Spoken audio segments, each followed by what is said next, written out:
জয় রাধে রাধে কৃষ্ণ কৃষ্ণ গোবিন্দ গোবিন্দ বলো রে। জয় রাধে রাধে কৃষ্ণ কৃষ্ণ গোবিন্দ গোবিন্দ বলো রে। রাধে গোবিন্দ গোবিন্দ গোবিন্দ গোবিন্দ গোবিন্দ গোবিন্দ গোবিন্দ গোবিন্দ দয়া নিধি নাম জপরে।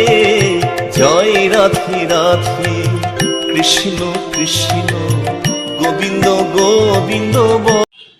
জয় শ্রীকৃষ্ণ, রাধা রাধা। নমস্কার। হরে কৃষ্ণ কৃষ্ণ কৃষ্ণ কৃষ্ণ কৃষ্ণ হরে হরে, হরে রাম রাম রাম রাম রাম হরে হরে। আজ আমি শ্রীমদ্ ভগবদ্গীতার দ্বাদশ অধ্যায় ভক্তিযোগের পঞ্চম শ্লোক আপনাদের পড়ে শোনাব। পঞ্চম শ্লোক, এই শ্লোকটির মূল বিষয় হচ্ছে যে ভগবান এখানে বলতে চেয়েছেন যাদের মন ভগবানের প্রতি অব্যক্ত নির্বিশেষ রূপের প্রতি আসক্ত তাদের পক্ষে পারমার্থিক লাভ করা অত্যন্ত কষ্টকর, কারণ অব্যক্তের উপাসনার ফলে কেবল দুঃখই লাভ হয়। অর্থাৎ জীবনে দুঃখ লাভ হয় যারা কাদের, যারা বলছে ভগবানের প্রতি আসক্ত নয়, ভগবানকে বিশ্বাস করে না, ভগবান মানে ভক্তি প্রেম জাগে না, তাদের জীবনে দুঃখ কষ্ট লাভ আছে, দুঃখ কষ্টে থেকেই যাবে ভেবেছে। আর যারা ভগবানকে বিশ্বাস করবে, ভগবানকে সমর্পণ করবে, তারা জীবনে উন্নতি লাভ করবে, তাদের জীবনে কোনো কষ্ট হবে না। এই 5 নম্বর শ্লোকটি হচ্ছে মূল বিষয়। তার আগে আমার গীতা কথা চ্যানেলটি অতি অবশ্যই লাইক শেয়ার সাবস্ক্রাইব করবেন। মনে রাখবেন আমার এই চ্যানেলটি একমাত্র চ্যানেল যে চ্যানেলে প্রত্যেকটা শ্লোক আমি বিশ্লেষণ করে পড়ে শুনেছি। কোনো ইউটিউবে কোনো চ্যানেল নাই যে আমরা প্রত্যেকটা শ্লোকে বিশ্লেষণ করে তার তাৎপর্য, তার ব্যাখ্যা কেউ শোনায়নি। তারা সংস্কৃত পাঠটা করেছে আর তার মানেটা করে ছেড়ে দিয়েছে, কিন্তু আমি আপনাদের প্রত্যেকটা শ্লোকে বিশ্লেষণ করে শোনাচ্ছি। সুতরাং আমার এই চ্যানেলটি অতি অবশ্যই যেন সাবস্ক্রাইব করবেন। সাবস্ক্রাইব করলে কী হবে, প্রত্যেকটা শ্লোক সেসব পাশে বেল আইকনে টিপবেন, তাহলে প্রত্যেকটা শ্লোক আপনারা আমি যতদিন পড়ে শুনেছি সমস্ত কিছু শুনতে পাবেন। নতুন করে বই কেনার কোনো দরকার নেই। আমার গীতা পাঠ যদি প্রতিদিন শুনেন তাহলেই আপনারা পূর্ণ লাভ হবে।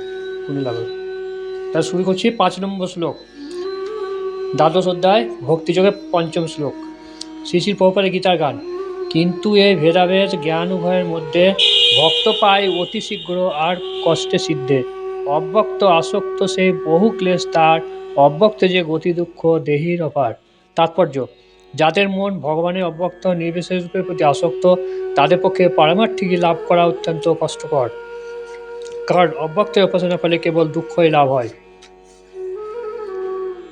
তাৎপর্য বিশ্লেষণ, যে সমস্ত আধ্যাত্মবাদীরা ভগবানের অচিন্ত অব্যক্ত নির্বিশেষ তত্ত্ব জানবার প্রয়াসী তাদের বলা হয় জ্ঞানযোগী, এবং যারা সম্পূর্ণরূপে কৃষ্ণ ভাবনায় ভক্তিযোগের চিত্তে ভগবানের সেবা করেন তাদের বলা হয় ভক্তিযোগী। এখানে জ্ঞানযোগী এবং ভক্তিযোগের মধ্যে যে পার্থক্য তা স্পষ্টভাবে ব্যক্ত করা হয়েছে। জ্ঞানযোগের পন্থা যদি পরিণামে একই লক্ষ্যে উপনীত হয় তবু অত্যন্ত ক্লেশ সাপেক্ষ, কিন্তু ভক্তিযোগের পন্থা সরাসরিভাবে ভগবানের সেবা করার যে পন্থা তা অত্যন্ত সহজ এবং তা প্রতিটি জীবের স্বাভাবিক প্রবৃত্তি। তাহলে জ্ঞানযোগ এবং ভক্তিযোগের মধ্যে কোনটা শ্রেষ্ঠ বলছে ভক্তিযোগটা। ভক্তিযোগ সরাসরি ভগবানের সঙ্গে সম্পর্ক স্থাপন করা যায়, আর জ্ঞানযোগের দ্বারা কিন্তু সম্ভব হয় না, সেটা বলছে যে অনাদিকাল ধরে আত্মা দেহের বন্ধনে আবদ্ধ, সে যে তার দেহ নয় সে ধারণা করা তার পক্ষে অত্যন্ত কঠিন। তাই ভক্তিযোগী শ্রীকৃষ্ণের অর্চাবিগ্রহে অর্চনা করা পন্থা অবলম্বন করেন, কারণ তাতে একটা সবিশেষ রূপে ধারণা মনের মধ্যে বদ্ধমূল হয়। আমাদের বিশেষভাবে মনে রাখতে হবে যে মন্দিরে ভগবান শ্রীকৃষ্ণের অর্চনাবিগ্রহের যে পূজা তা মূর্তি পূজা নয়। বৈদিক শাস্ত্রে সদ্গুণ এবং নির্গুণ উপাসনা উল্লেখ পাওয়া যায়। মন্দিরে ভগবানের শিববিগ্রহের যে উপাসনা তা সদ্গুণ দ্বারা উপাসনা, সেই রূপে ভগবান সমস্ত জড়জগতের গুণের দ্বারা বিভূষিত, কিন্তু ভগবানের রূপ যদি জড়গুণে প্রকাশিত হয়, যেমন পাথর কাঠ তৈলচিত্র ইত্যাদি প্রকৃতপক্ষে তার জড় নয়, সেটা হচ্ছে পরমেশ্বর ভগবানের অপ্রাকৃত তত্ত্ব। সে সম্বন্ধে একটা সাধারণ উদাহরণ এখানে দেওয়া যায়। একটা উদাহরণ দেওয়া যাচ্ছে, যেমন রাস্তার পাশে আমরা ডাক বক্স দেখতে পাই, যেটা পোস্ট অফিসের ডাক বক্স বলছে। এই বাক্সে আমরা যদি চিঠিপত্র ফেলি তাহলে কী হবে, নির্দিষ্ট গন্তব্যস্থলে পৌঁছে যায়। কিন্তু যে কোনো একটা পুরানো বাক্স অথবা ডাক বাক্সে অনুকরণের তৈরি বাক্স যা পোস্ট অফিসে অনুমোদনপ্রাপ্ত হয়নি, তাতে যদি চিঠি ফেললে কোনো কাজ হবে না। তার মানে পোস্ট অফিসে অনুমোদন প্রাপ্ত হলে এরকম যদি চিঠি যদি আমি একটা বাক্স তৈরি করে রাখি, তাহলে কী হবে, সে প্রাপকে চিঠি কখনোই ঠিক জায়গাতে পৌঁছাবে না, সেখানে থেকে যাবে। তেমনি মন্দিরে প্রতিষ্ঠিত ভগবানের শ্রীমূর্তি হচ্ছে ভগবানের অনুমোদিত প্রতিনিধি, যাকে বলা হয় অর্চা বিগ্রহ। এই অর্চা বিগ্রহ হচ্ছেন ভগবানের অবতার, তার মাধ্যমে ভগবানের সেবা গ্রহণ করেন। ভগবান সর্বশক্তিমান, তাই তিনি তার অর্চা বিগ্রহ রূপ অবতারের মাধ্যমে তার ভক্তের সেবা গ্রহণ করতে পারেন। এই জয় জগতের বন্ধনে আবদ্ধ মানুষদের সুবিধার জন্য তিনি এই বন্দোবস্ত করেছেন। তো ভগবানের কাছে তো সরাসরি যাওয়া যাবে না, তাহলে মন্দির প্রতিষ্ঠা করে তার বিগ্রহতে আমরা যদি সেবা করি, তাতে যদি প্রসাদ ফুল জল অর্পণ করি, তাতে কিন্তু ভগবান খুশি হয়ে তাকে তার মানে ভক্তদের তিনি তার মূল্য দান করেন, অর্থাৎ তাকে তার প্রতি স্নেহ কিংবা ভালোবাসা তার প্রতি জাগ্রত করেন। ফলে কী হবে, তারা জীবনে উন্নতি লাভ করবে। তাই ভক্তের পক্ষে সরাসরিভাবে অনতিবিলম্বে ভগবানের সান্নিধ্য লাভ করতে কোনো অসুবিধা হয় না। কিন্তু যারা আধ্যাত্ম উপলব্ধির নির্বিশেষবাদের পন্থা অবলম্বন করেন, তাদের পথ অত্যন্ত কষ্ট সাপেক্ষ।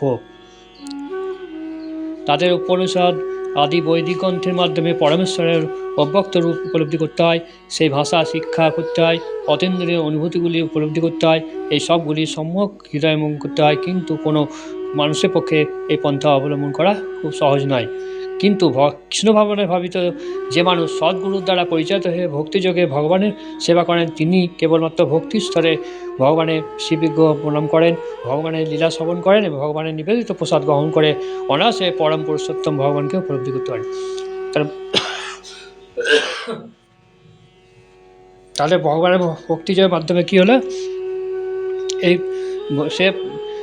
এই ভক্তিযোগটা হচ্ছে আসল। ভক্তিযোগের মাধ্যমে শিবগ্রহকে প্রণাম করে ভগবানের লীলা শ্রবণ করে এবং ভগবানের প্রসাদ গ্রহণ করে সে পরম পুরুষোত্তমকে ভগবানকে উপলব্ধি করতে পারে।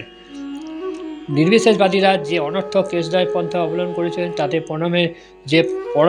পরম তত্ত্বের উপলব্ধি না হতে পারে, সে সম্বন্ধে কোনো সন্দেহ নেই। কিন্তু সর্বশেষবাদীরা কোনো রকম বিপদের ঝুঁকি না নিয়ে, কোনো রকম ক্লেশ বা দুঃখ স্বীকার না করে ভগবানের শ্রীচরণবৃন্দের সান্নিধ্য লাভ করেন।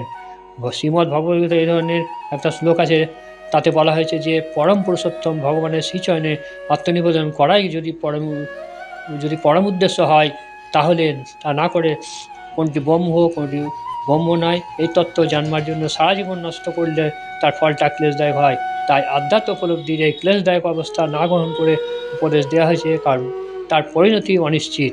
জীব হচ্ছে অনিত্য স্বতন্ত্র আত্মা, সে যদি ব্রহ্মে লীন হয়ে যেতে চায়, তাহলে তার স্বরূপে সৎ এবং চিত উপলব্ধি করতে পারে, কিন্তু আনন্দময় প্রবৃত্তি উপলব্ধি হয় না।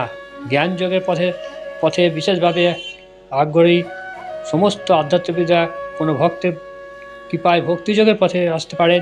সেই সময় নির্বিশেষবাদের দীর্ঘ সাধনা তাদের ভক্তিযোগের পথে প্রতিবন্ধক হয়ে দাঁড়ায়, কারণ তারা তাদের পুনর্বর্জিত ধারণাগুলি ত্যাগ করতে পারে না।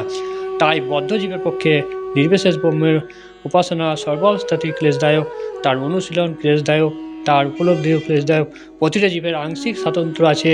আমাদের নিশ্চিতভাবে জানা উচিত যে নির্বিশেষ ব্রহ্ম উপলব্ধি আমাদের চিন্ময় সত্তা আনন্দময় প্রবৃত্তি বিরোধী। তাই পন্থা অবলম্বন করা উচিত নয় কোনো প্রতিজীবীর পক্ষে কৃষ্ণ ভাবনায় ভগবত ভক্তি পন্থা, যার ফলে সর্বতভাবে ভগবানের সেবায় নিয়োজিত হতে পারে, সেটা হচ্ছে শ্রেষ্ঠ পন্থা। এই ভগবত ভক্তিকে কেউ যদি অবহেলা করে, তাহলে তার ভগবত বিমুখনাস্তিকে পরিণত হওয়ার সম্ভাবনা থাকে। অতএব অব্যক্ত অচিন্ত ইন্দ্রিয়গুণের ঊর্ধ্বে যে তত্ত্বের কথা এই শ্লোকে বর্ণনা করা হয়েছে, সে সম্বন্ধে ব্রহ্ম উপলব্ধির প্রতি বিশেষ করে কলিযুগে আকৃষ্ট হওয়া উচিত নয়। ভগবান শ্রীকৃষ্ণ তা নিষেধ করেছে। পঞ্চম শ্লোক এখানে শেষ হলো। তার আগে বলল রাধা রাধা। আজকে একটু অসুবিধা হলো, ক্ষমা করবেন। প্রচণ্ড সর্দি এবং কাশি হচ্ছে, মাঝে মাঝে কাশি হচ্ছে, তো তার জন্য হয়তো ডিস্টার্ব হয়েছে পড়াতে, মাফ করে দেবেন। ভগবানকেও বলছি মাফ করবেন। শেষ করছি।